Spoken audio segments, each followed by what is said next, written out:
What's up, guys? Welcome back to the GSL Finals, as we are seeing a very interesting story unfold, one where MMA is up 2-0. Can you believe this?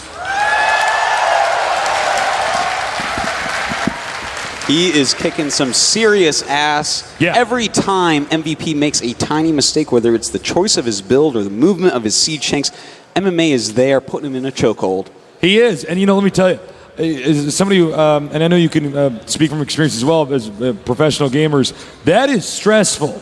If you're the favorite and you go into that game and you're actually like running all over the map and he's like slapping down your expansions and then you get to another base, you're like, oh God, he's got that one as well. I mean, that's a difficult situation, especially considering I'm pretty sure that MVP was very, very confident going into this.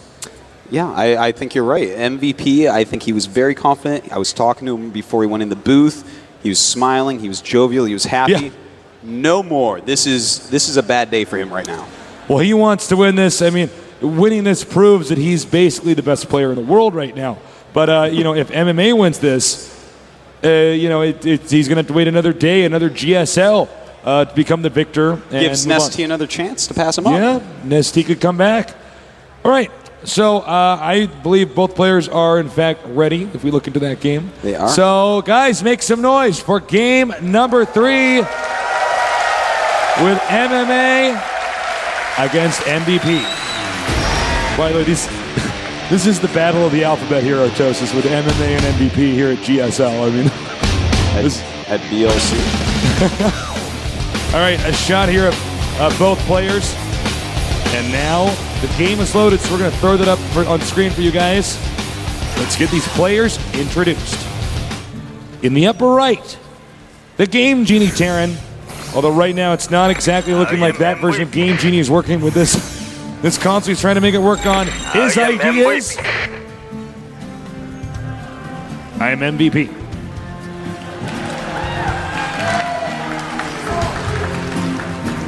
Meanwhile, at the bottom right side of the map, we have somebody who is showing a lot of potential and seems to be engineering one of the biggest upsets we would have seen in a GSL Finals. Make some noise for MMA. Players MMA. Well, I forgot because we've been doing the BlizzCon cast and I'm supposed to wait for the voice to come up. I'm like, MMA, and then MMA comes up. All right. No one's perfect, Tasteless, but if there was a perfect person, it would be you. Oh, you flatter me. But I always take those compliments. Now, we have a barracks coming up here for MVP. This is a big map. It's an open map, and it is a map where you don't really get contains up very much. Ooh, did you see that? 2 SCVs queued up for MMA at 13 supply already. This can mean nothing other than a command center first. MMA is bringing the builds out today, Tasteless. Yeah, he is. This is actually a nice build because, let's face it, MVP, I guarantee you, would never double barracks rush in the middle of the map. After being down 2 games, he's like, okay, time to bring out the serious builds, the ones I'm very comfortable with, not the ones I throw in there to throw my opponent off. That means that this expansion here for MMA is going to be a very safe and secure one. I think you're right. MVP is going to look at that last game and think to himself, okay, my tanks were in the middle of the map. They weren't siege. I got caught off guard. I was doing so well till then. I think we're going to see MVP go for a similar game this time and just try to be even more methodical. But that's what MMA wants him to do. He wants him to go for a more passive game and be more careful. That's why he's gone command center first. Yeah. All right, as you can see here, we have more barracks on the way. Now, if you do get that command center up and running and you're not really tampered with it all by the opposing player, it's pretty easy to get map control, and this should force MVP into going mech again. Yeah, I think you're right there. Well, is he going to get a second gas? It looks like probably not. Ooh. We have MVP doing something very interesting right now. What's he doing? He's got his 1 barracks with a reactor making. He's making a factory, and he's making a second barracks. This is weird. This is not something that we see every day, especially out of MVP. In fact, he's getting a second gas as well. This is kind of wild. Well, these are just, 2 pretty opposite strategies. I mean, one, clearly he wants to, let me be more specific here, excuse me. MVP clearly wants to do something very specific and deadly in the next 5 minutes here. And MMA is gearing up for a much later game. He's saying, no, man, we're going to get to the end game. That's where I'm most comfy. And that's what I'm going to try to do in this situation. Well, you know, I'm going to be very interested to see when MMA starts upgrades on his Marines. Yeah. He is actually adding, he's going right up to 4 barracks, so he's going to have a lot of units. And what he's going to have to do is completely swarm the attack that's incoming. It's going to be a siege tank Marine attack, a ton of Marines, a bunch of siege tanks, and most likely siege mode as well. Bring a couple SCVs, make a couple bunkers. But really the swarm has to hit. He has to play it like Zerg, get a bunch of Marines, a bunch of SCVs out as well, and just hit MVP with everything he's got before he gets entrenched. More siege tanks coming out here and Marines. MVP is going to have to do something very, very soon. Because right now the sand is running out of the hourglass. This is why StarCraft 2, just like StarCraft 1, is really all about expansions. It's about acquiring resources and then using those resources, spending them wisely, so that you can execute a strategy that is going to outdo your opponent. That is right. Siege mode almost halfway done. Combat shields have started for MMA, and that is huge. If that finishes before any real confrontation, it'll be big. And, oh, Tasteless, he's sending a few SCVs. All right. 5 of them on the way. MVP is committing, but will it work? If MMA wins this, I don't know what MVP is going to do, because he's going to be so behind. One trick you can do is try to force them into siege mode, even though that hasn't quite completed yet. Force them into siege mode, and then as they siege up, run away, and you try to buy time. Well, here we go. The siege tanks are going to make this very difficult for him. Of course, if he makes any bunkers as well, that will be huge. What will MMA do now? This is looking like game 1 again, but more powerful from both sides. All right, the bunker's under fire. He's going to back out and salvage that. Will he salvage that in time? Yes, he will. Getting those minerals back here. Going after this orbital command now. He realizes if he can kill that, he could even go ahead and make his own command center and still be fine. But does siege up, making some bunkers as well. Ooh, there's even Marauders out, but no stim. Combat shields are about to finish. I wonder if we're just going to see him try to swarm out right away, because once that bunker is done, Tasteless, I feel like that is the point of no return. Bunker's at half health. The Marines are going for the orbital here. They're going for the orbital. He's going to start repairing it. Oh, this is really bad. And it's gone. MVP fighting back. The SCVs coming out. The bunker is completed. Loads up the bunker. A nice flank with SCVs as well. Can MVP hold right now? He must hold. Right now, MMA in a lot of trouble. He needs to get to these siege tanks. Those are the damage dealers. The Marines are just there to absorb it. Oh, man. MVP holds it. And now the supplies. 42 against 27. Looking so good for MVP, but I don't think the game is quite over yet. Still with 4 barracks, and they're right in his base, so he can just rally out so quickly. He's going to have another shot to break this campaign. The Marines are moving out now. The siege tank is coming down. And, God, I don't know. I mean, this is just... He looks pretty dead. I mean, okay. Here we go. This is it again. And does he have enough? Only 2 siege tanks there. More units are on the way, picking up a lot of SCVs. So even if he breaks out of here, I don't know if that's going to be enough, but it looks like he might not be able to. 15 supply to 43, and MVP is going to come back, Tasteless. MVP just doing so well. It was a very risky strategy, but it was one that worked out beautifully. As MMA is going to have to start going with different builds. MVP, you know, he's down 2 games, but he's okay to do a somewhat of an all-in build here.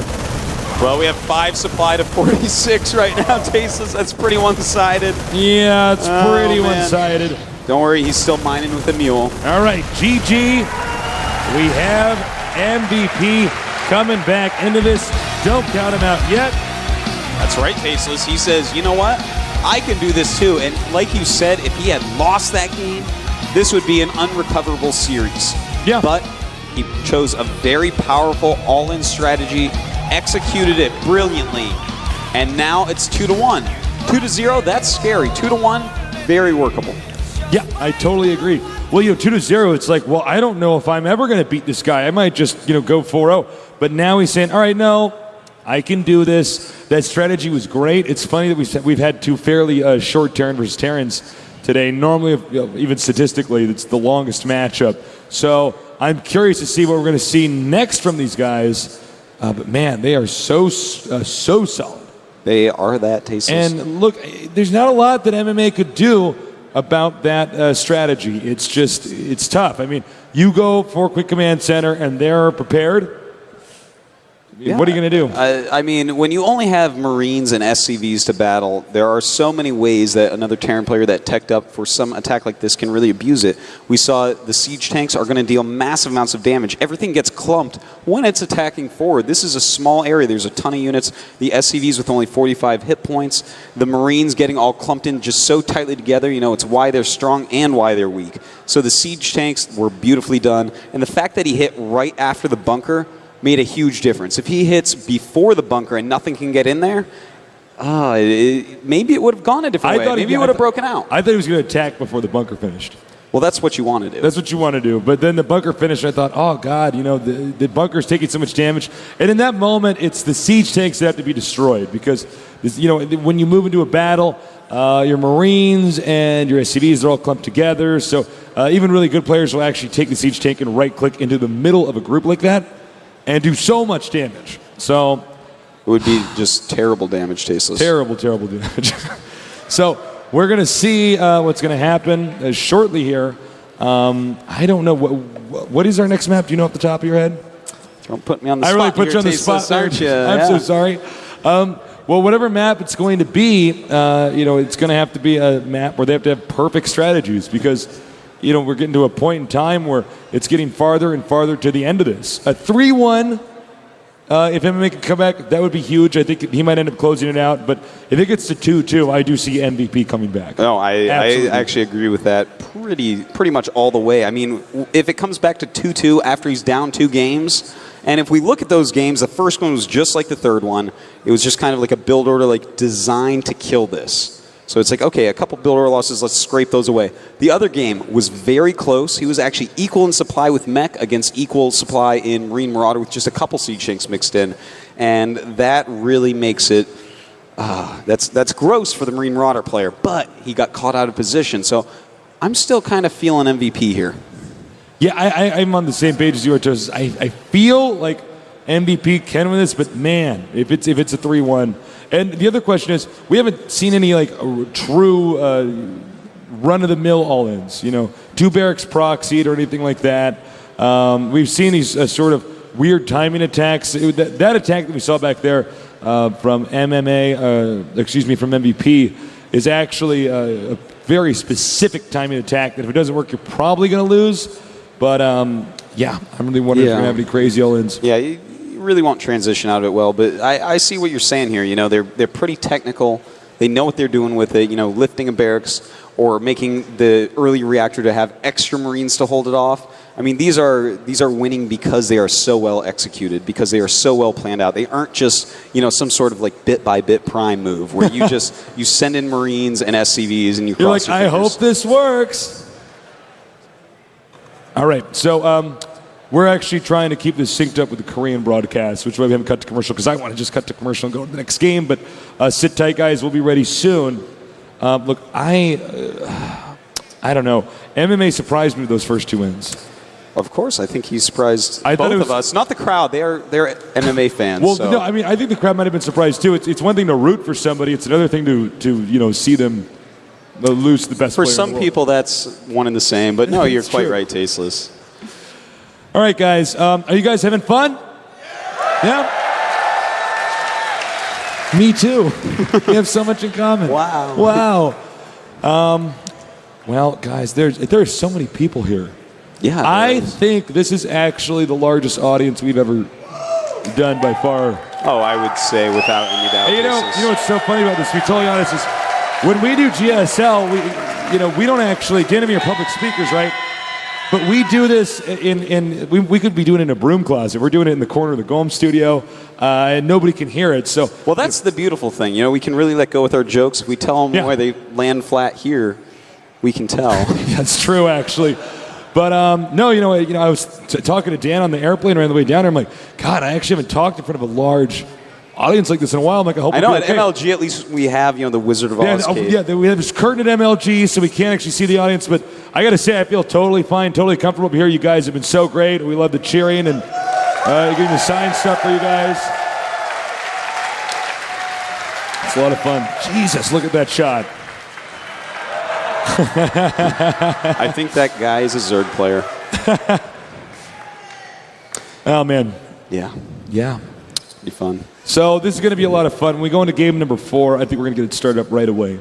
And I think game number 4 is going to be, again, another very, very deciding moment right now. Because it's either going to be evened out or MVP is going to have to do or pull a miracle right now to get moving into a victory position here. It's going to be very, very tough. And our next map, Tasteless, I finally remembered by being invited to the game. We don't have anything up here about that. It is Zelnaga Fortress, and this map is wild in TVT. This map is hard. Once you have that third base, it's like 2 sieges to your opponent's natural. I know. It's insane. So siege tanks become very, very important. You can keep your opponent in his base for a little bit with Marine Marauder, but you have to switch. Yeah. You have to have those siege tanks. It's such a tiny map. Even though it's 3-player, it's like that big, man.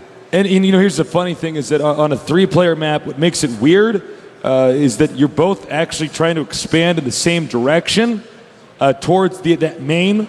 You know what I mean? Which makes TVT really weird because TVT is so position-based. So it's hard to cut that person off from that. This is a map where you do see a lot more drops playing a big factor. We have seen, fights in the middle, with siege tanks kind of pushing up and trying to gain ground.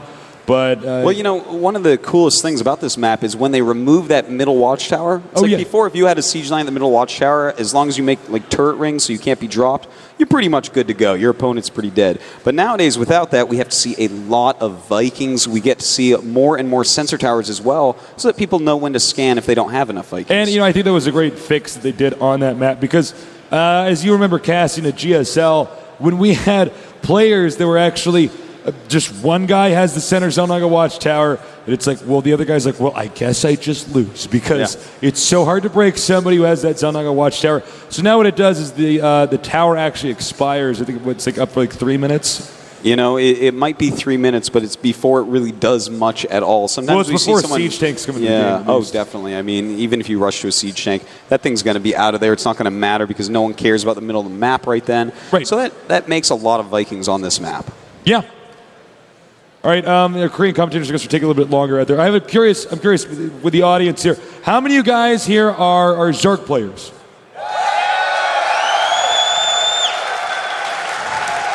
Doesn't seem like that many, actually. I thought it'd be more. All right, what about Protoss, like Artosis and myself? Okay, and then finally, what about the Terran people out there? I was going to... There are people booing like, no, shut up. I was going to say, all right, get them, but actually, guys. It seems like there's more Terran than the other two put together. And don't forget they have the Marauder. They do have the Marauder. If you try to run away, though, you might still get shot down, too. That's right. Well, all right, so I don't know what's taking so long, but we'll be out of here soon. That's all right. And it's going to be pretty exciting to go into this next game. If MMA wins, that would be so surprising. If he goes like 3-1 or 4-1, I really thought MVP would be taking a 4-1, but it's already 2-1 against him. So yeah, I would be like, whoa. All right, we're actually not going to go to commercial. We're going to start the game. So make some noise for game number 4.